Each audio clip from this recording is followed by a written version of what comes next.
Robert Kennedy's alignment with Donald Trump is also something that these leftists who previously embraced RFK, let's not forget that, his alignment with Donald Trump is something that they cannot stand, because more than they hate you, more than they hate me, because we hold values that are actually based in principle, based in religious belief, based in morality, they cannot stand. The left cannot stand when one of their own defects. That's why if there's a woman, for example, who says, actually, I'm a conservative and I'm pro-life, they hate that woman because they think they have this monopoly on women. If a black person says, actually, Democrats in the inner cities, Democrat politicians in the inner cities have harmed the black communities, Democrat policies have caused the brokenness of the black family, which has harmed young black men, Democrats can't stand that black person. They call him an Uncle Tom. They call him a race traitor because they think they have a monopoly, a chokehold on black people. They think that black people must be Democrats. Well, likewise, when a Kennedy of all people, someone from the Democrat Kennedy family, dares to align himself with Trump,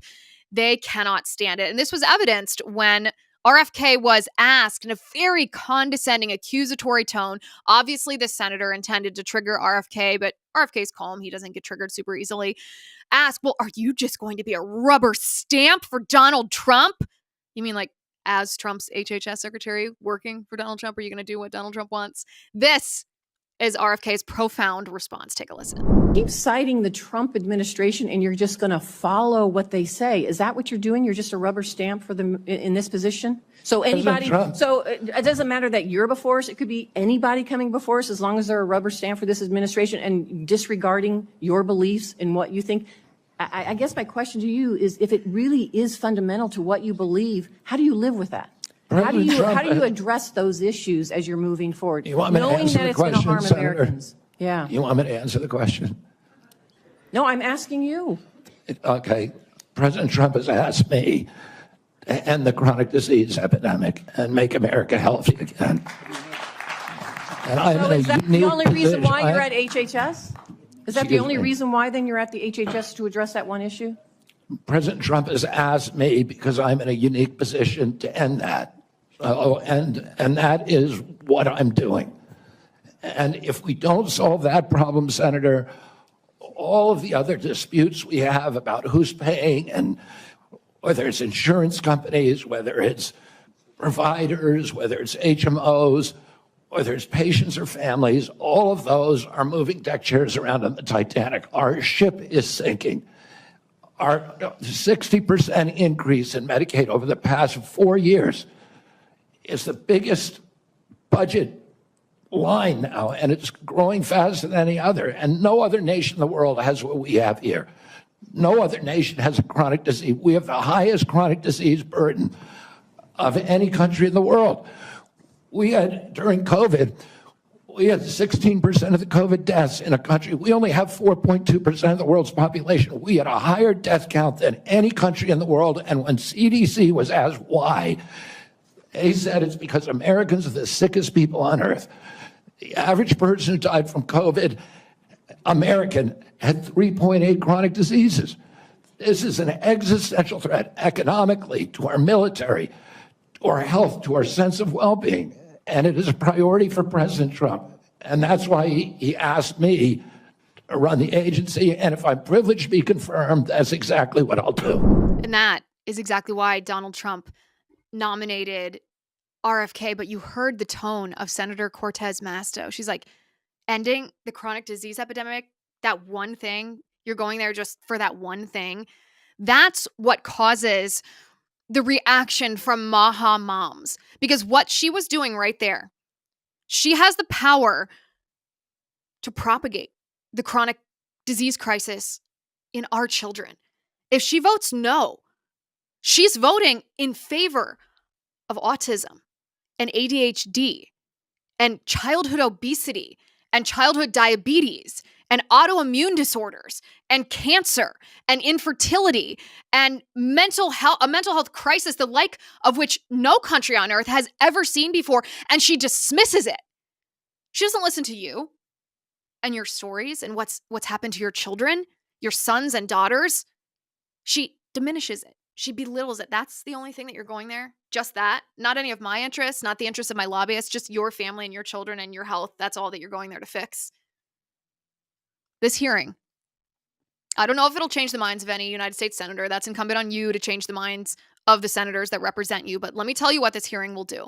This hearing has exposed the swamp, specifically to the Maha moms who might have come into the marriage between MAGA and Maha a little skeptically. They might not have been fans of President Trump. They might have kept their distance a little bit. They're just on the Trump train because RFK is on the Trump train. But this hearing has exposed the swamp to the Maha moms. The dishonesty and evil of these United States senator and the mainstream media, which we'll talk about in a second, is shocking. And so my message to the Maha moms today is welcome aboard. Let's fix this crisis. And when I talk about the media, what I'm talking about is this. Callie Means, one of RFK Jr.'s most influential, courageous, and powerful allies, busted a reporter before the hearing even started, drafting the narrative of how they were going to report on RFK Jr. before he even opened his mouth. Take a look at this. This is before the conference even started. Oh, they wrote a headline saying that RFK Jr. faces grilling on his anti-vaccine comments. Oh, so they didn't actually want to report objectively on what happened. They wanted to just propagate their own narrative. It was rigged from the beginning because of Big Pharma. Thank goodness for you. Thank goodness for, I posted a link over the past couple days on my social media account saying, call your senator, click this link, call your senator, email them, text them, tag them on X, tell them in no uncertain terms to vote in favor of confirming RFK Jr. or else their political career is over. And I cannot tell you how many of you did that. I was watching the number of people that clicked on that link because I can see the count on the back end of my social media platforms. The number of you that picked up your phones and opened your email inbox and tagged your senator on X, let me tell you, it will make a difference. So thank you. And if you haven't, even if you have, call them again, email them again. Nicole Shanahan, who was RFK Jr.'s vice presidential running mate, she's a billionaire. And she released a video yesterday promising to primary any United States senator who votes against RFK Jr. Take a look at this. I urge everyone to call their U.S. senators over the following days and demand they vote yes on Bobby's nomination. He is more than qualified. He's proven, principled, and prepared to lead. I'll share a list below of key senators. If they represent your state, they need to hear from you. If they don't, please call your own senator and ask them to vote yes. We need as many votes as we can get. So this hasn't been widely reported, but in 2020, I cut large checks to Chuck Schumer to help Democrats flip 2 Senate seats in Georgia from red to blue. The 2 candidates I helped elect, Senator Raphael Warnock and Senator John Ossoff, please know I will be watching your votes very closely. I will make it my personal mission that you lose your seats in the Senate if you vote against the future health of America's children. And more than that, I also want to say to Senators Mitch McConnell, Lindsey Graham, Lisa Murkowski, Susan Collins, Bill Cassidy, Tom Tillis, James Lankford, Cory Booker, John Fetterman, Bernie Sanders, and Catherine Cortez Masto, this is a bipartisan message, and it comes directly from me.